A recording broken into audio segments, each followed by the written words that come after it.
I am a researcher of the Titanic. A recently discovered artifact has left me traumatized. Part 3.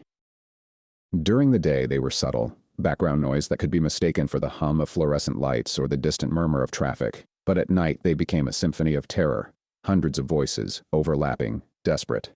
The water, can't breathe, too cold.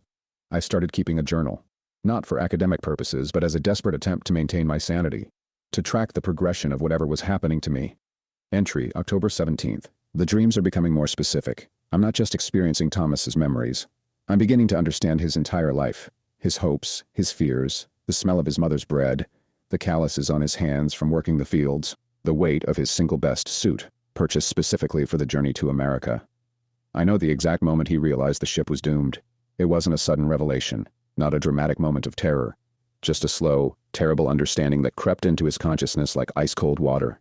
The cut on my hand started to change. Small, intricate patterns began to emerge around the wound.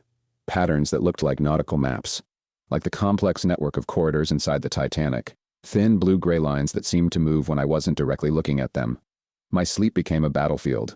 One moment I was Dr. Michael Hartley, respected historian, meticulous researcher. The next I was Thomas Riley, poor, desperate, trapped. The boundary between us was dissolving, and something else was emerging. Something that had been waiting, buried deep beneath the cold Atlantic waters for over a century. Something that wanted to be remembered. By November I was losing myself. My apartment became a sprawling archive of Titanic ephemera. Walls covered in maritime maps, passenger lists, and photographs. But these weren't just historical documents anymore. They were alive. The photographs. God, the photographs. Third-class passengers frozen in sepia-toned moments would shift when I wasn't looking directly at them. Faces would turn slightly. Eyes would follow me. Not all of them, just select images, always the ones showing people who would die that night. Thomas's memories were no longer confined to dreams. I could taste the salt water during faculty meetings, feel the impossible cold of the Atlantic while lecturing about maritime engineering. Sometimes, mid-sentence, I would forget who I was. Was I the professor or the desperate young immigrant clutching a wooden panel in freezing water? The wound on my hand had become a map, literally. Intricate blue-gray lines now formed a precise topographical representation of the Titanic's lower decks. If I traced the lines with my finger, I could feel the ship's internal layout, could sense the exact location of each corridor, each compartment, the precise angles where water would first breach the hull. Dr. Moreau stopped calling.